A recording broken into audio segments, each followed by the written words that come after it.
Hi, it's Dr. David. I wanted to share with you part of our Ask Dr. David live event that we did in April for Autism Acceptance Month. Hope you enjoy.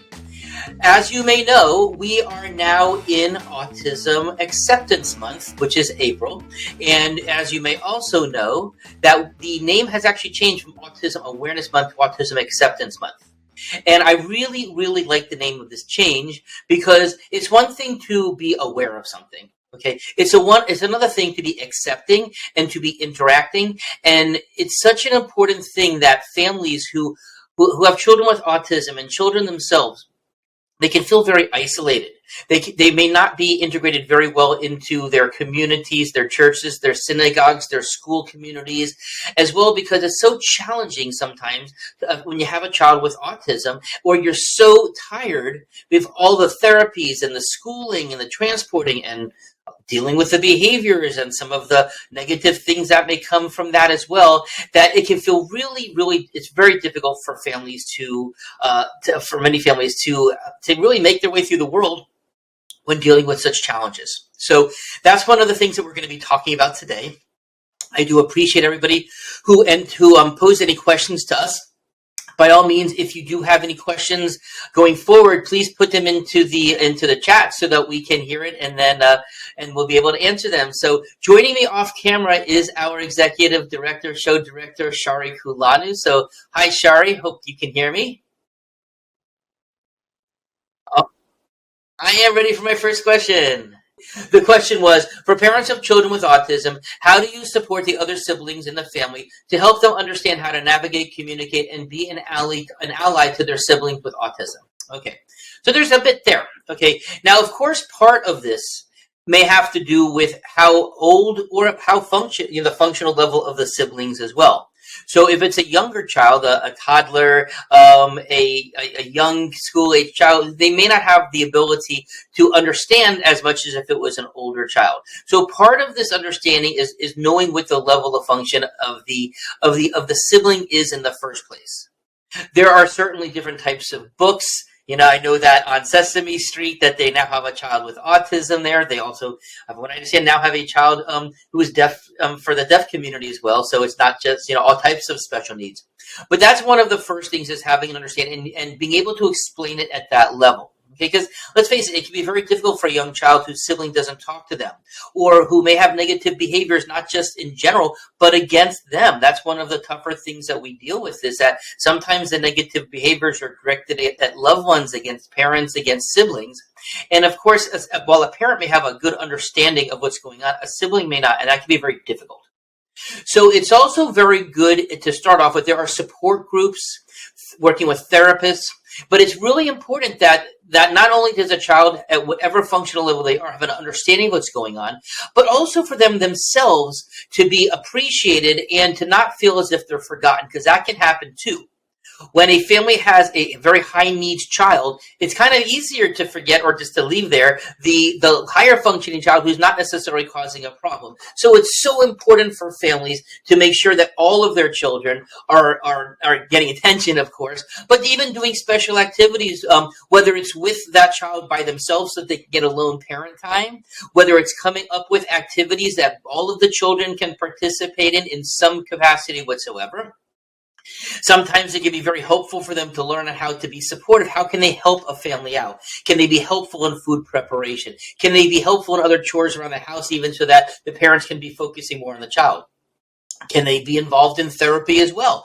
When it comes to behavior and social therapy, a sibling can be an excellent person to kind of try it out on, in order to kind of do that kind of role playing, etc. And of course, just making sure that the child can be participating not just within the family, but outside the family. Is there enough time in making an effort that they can participate in sports, dance, theater, or that their academic needs are being met? Do they need tutors, etc.? So it really is a multifaceted type of thing, but it's so important that the whole family has everybody involved, because we really want to make sure that that child has, that all of the children, that every child has a fulfilling life. And there are a lot of things that a family can do, and so much support around if you just were to reach out and ask. And of course, we can provide more specifics, and we do that all the time on a case-by-case basis when we do our consultations with families. Are there any at-home treatments for autism? Okay. Well, first and foremost, I'd say at home is the most important thing for in general, because that's obviously where most children spend the most amount of time. So so first of all, just in terms of therapies, a therapy really should involve an understanding of what's happening at home. So a behavioral therapist, if all is happening is at a center, at a clinic where they're doing behavior therapy, a therapist could very well be missing out on some of the most important interactions and making observations. So first off, they should be in the home and having an understanding about what's going on in home in the first place. In addition, family members, parents, as well as siblings can also be learning how to do different types of interactive therapies as well, whether it's speech therapy, whether it's spelling to talk types of therapies, play therapies, etc. They all can be done at home as well, and that should be part of the integration of that as well.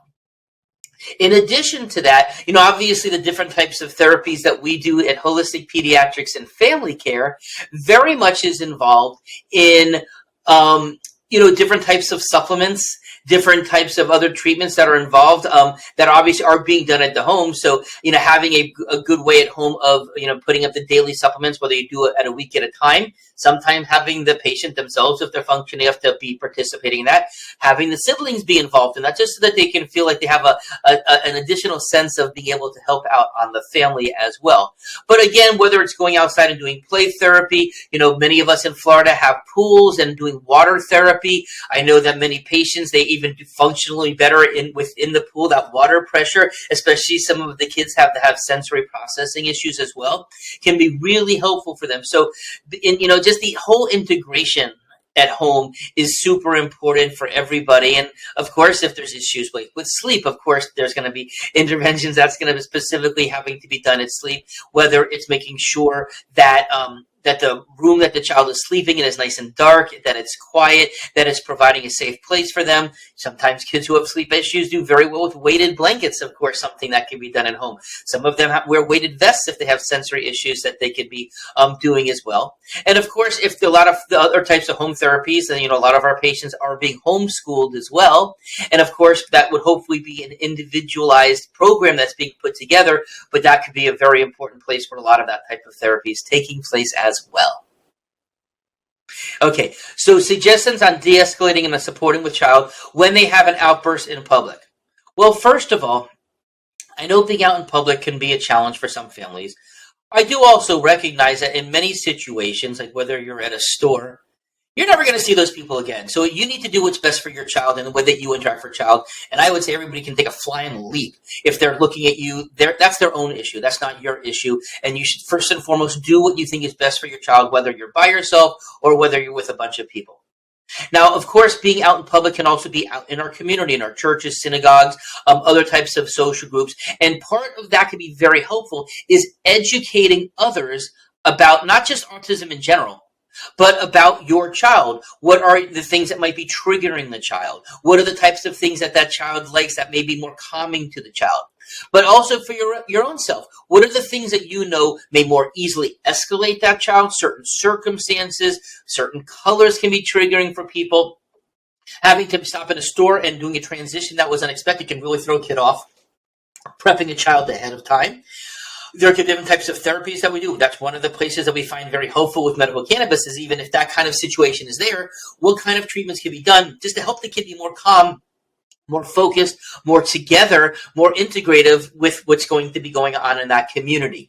But it does take a lot of things. It's not the type of thing that we can just snap our fingers and make things better. But certainly if we're able to kind of be able to predict, most parents know what types of situations that they are going to go into could be a problem. And just to kind of coach those people around there. But again, there will be rough times for a lot of families with children with autism. And again, it's us as parents, how well do we handle the situation? Right? Do we let ourselves escalate? That could also make the child themselves escalate further, or can we de-escalate because we're keeping a nice, calm, just mild-mannered type of approach? It's okay also to ask people for help. So obviously, if you have if there's another sibling and one child is escalating, it's okay to say, "Hey, can you stand here by my child who's in this shopping cart? I do have to deal with this over there, but I can't just leave this child by themselves. Can you just stick around in case my child's going to try to hop out? I'll try and be as quick as possible." Most people want to help. Most people don't know what they can do to help, right? But that's kind of a human nature thing. We do want to help other people if we can, but we also don't want to be obtrusive to other people. And it's certainly okay if a person can just ask a family if they're seeing a child melting down, is there anything that I can do to help you? That's part of that, not just being awareness, but that integrativeness of things. A family can say, no, I don't need that help. Or, you know what, it really would be helpful if you could do extra Y while I'm dealing with this. So it goes both ways. Yeah, so my daughter is starting high school in the fall. What types of support can I set up for my child at school? Okay, now hopefully your child already has an IEP, an individualized educational plan. And hopefully that's something that is being reviewed on an annual basis.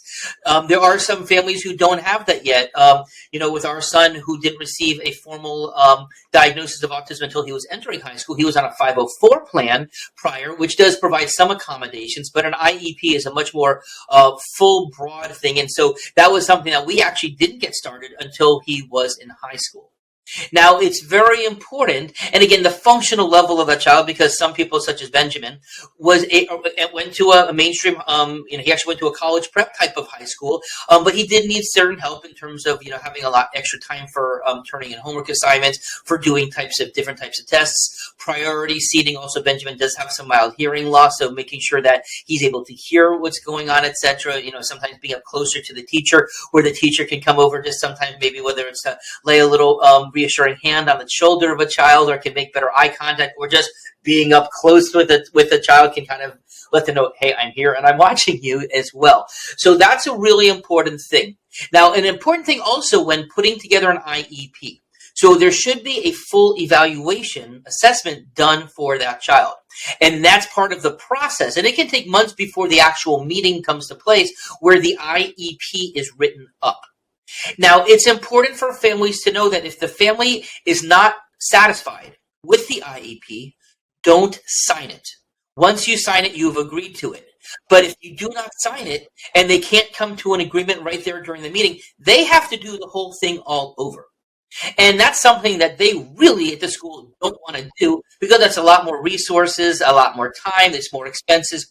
So if you hold to your guns, very often the school will come around to what you're doing. But of course, having ahead of time what you feel is important. Bringing a therapist with you to that meeting. Having an IEP advocate. There's some great ones, pardon me, out there that can be there as an extra person, extra set of ears and eyes while the meeting is going on, helping keep things there. Sometimes you may need a little extra help or feel that support is there. So that's really, really important. Then once the IEP is there, it is still very important to meet individually with the teachers. Let them meet your child. Let them know you. Be involved in the classroom. Volunteer it whenever possible.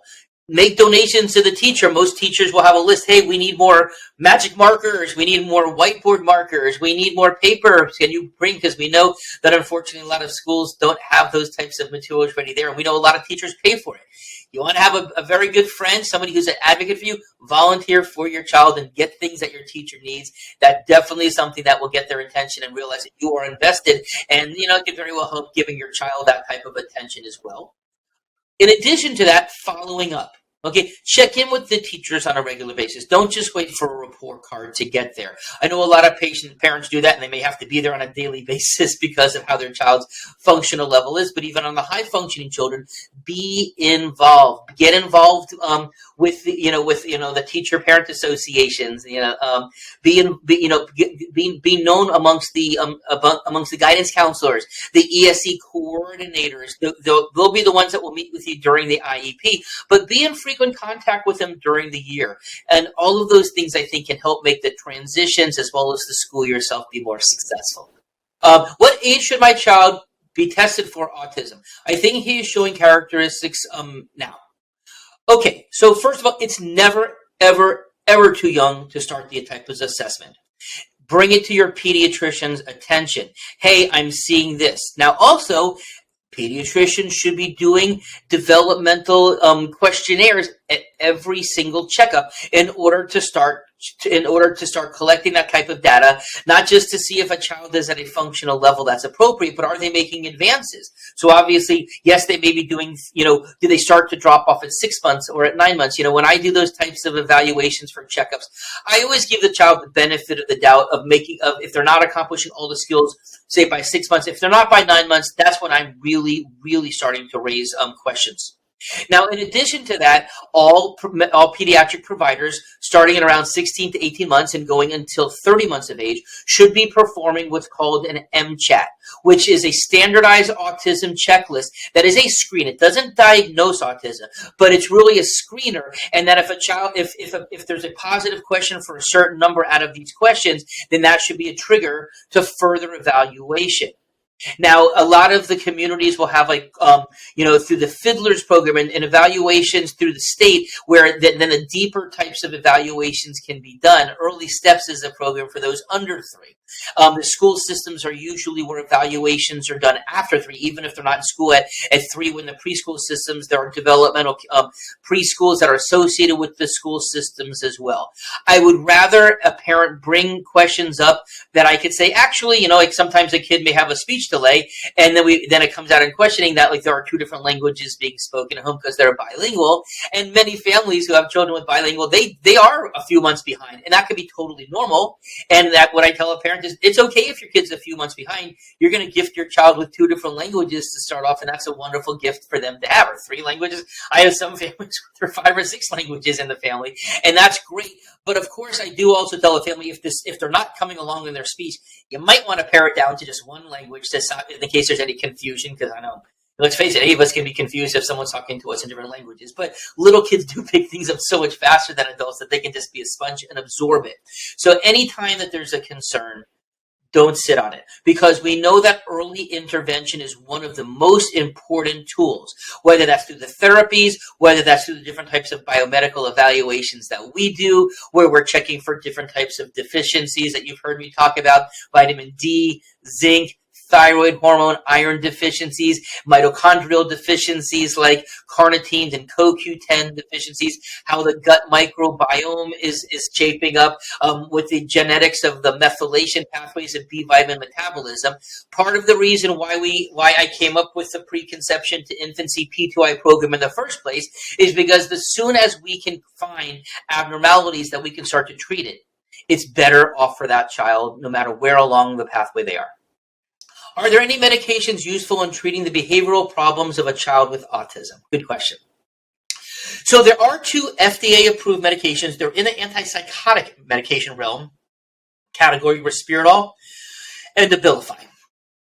I have seen them be wonderful for helping behaviors, especially irritable and aggressive behaviors.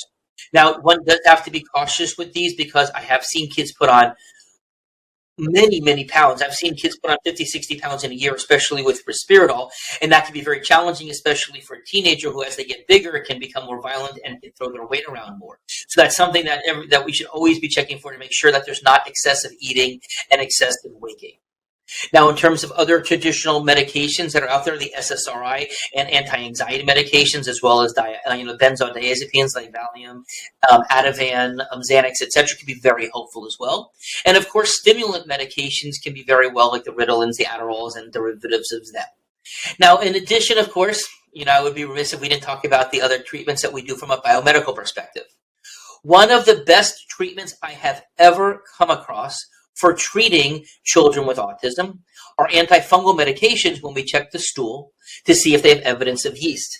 I do not know why this has not become known in the mainstream world, but over the last 20, 25 years, if you said to me, what is the single treatment that I've seen help the most number of children? It's fluconazole, an antifungal medication. A lot of kids will, even once we see the symptoms improve, sometimes get a contact from a parent, hey, my kid's yeasty again. Now, yeasty is certainly not a term that we learned in medical school. It's not a term in any of our textbooks. But parents know when their kid is, it's kind of like, this is your kid on drugs. This is your kid, Kids Brain, that whole commercial from back in the 80s and 90s. But this is your kid on yeast, and you'll know it. And so when parents now say to me, my kid's yeasty again, they know what they mean, and I know what they mean. Early on, I would test their stool and their urine for the yeast markers, and I then early on realized the parents will right almost every time. So then I said to myself, why am I spending several $100s of the parents' money and taking weeks to get a to get a test back, when I can put them back on a treatment that now I know is safe for them because they tolerated it and it worked. And lo and behold, I will see kids turn around in 48, 72 hours just from putting them back on a yeast treatment. But then, of course, if we do that, we want to make sure that what can we do to stop it from happening? So that's where we look to dietary modification. Certain sugars and carbs, etc., feed yeast. Certain other types of things can feed yeast. Sometimes we have to do that modification using probiotics, using cultured foods, fermented foods that provide those bacteria for the microbiome to stop yeast from growing, all important. And of course, let's talk about medical cannabis, which I know that we talk about quite frequently here, and I do in my office. CBD can be very, very helpful, and that's always the first thing that I recommend doing when it comes to medical cannabis. And there is another non-THC, non-intoxicating cannabinoid that I use a lot called CBG. It can be very helpful for things like anxiety, panic attacks, other types of behaviors. It can actually help with pain as well as the CBD. And of course, we're very judicious with the use of THC. Now, if you were to say to me now, what is the most thing that I see the most likelihood of success with when it comes with behaviors for children with autism? I'd have to say it is THC. Now, again, I want to try lots of other things before I expose a developing brain to THC.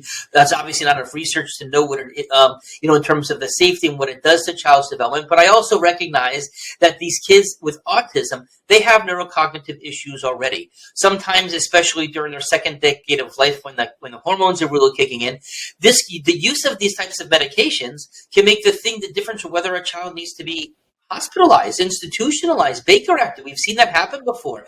And man, when a family is actually wondering whether it's safe to keep their kid in the home, and that is a tragic feeling. I would hope a parent would never have to have those feelings, but unfortunately they do. Of course, they may go into group homes when they're older and they give you a little bit more self-sufficient, or, when it's time for them to get out of the house, or for the parents to be able to kind of move on with their life after they're done with children, and those can be important too.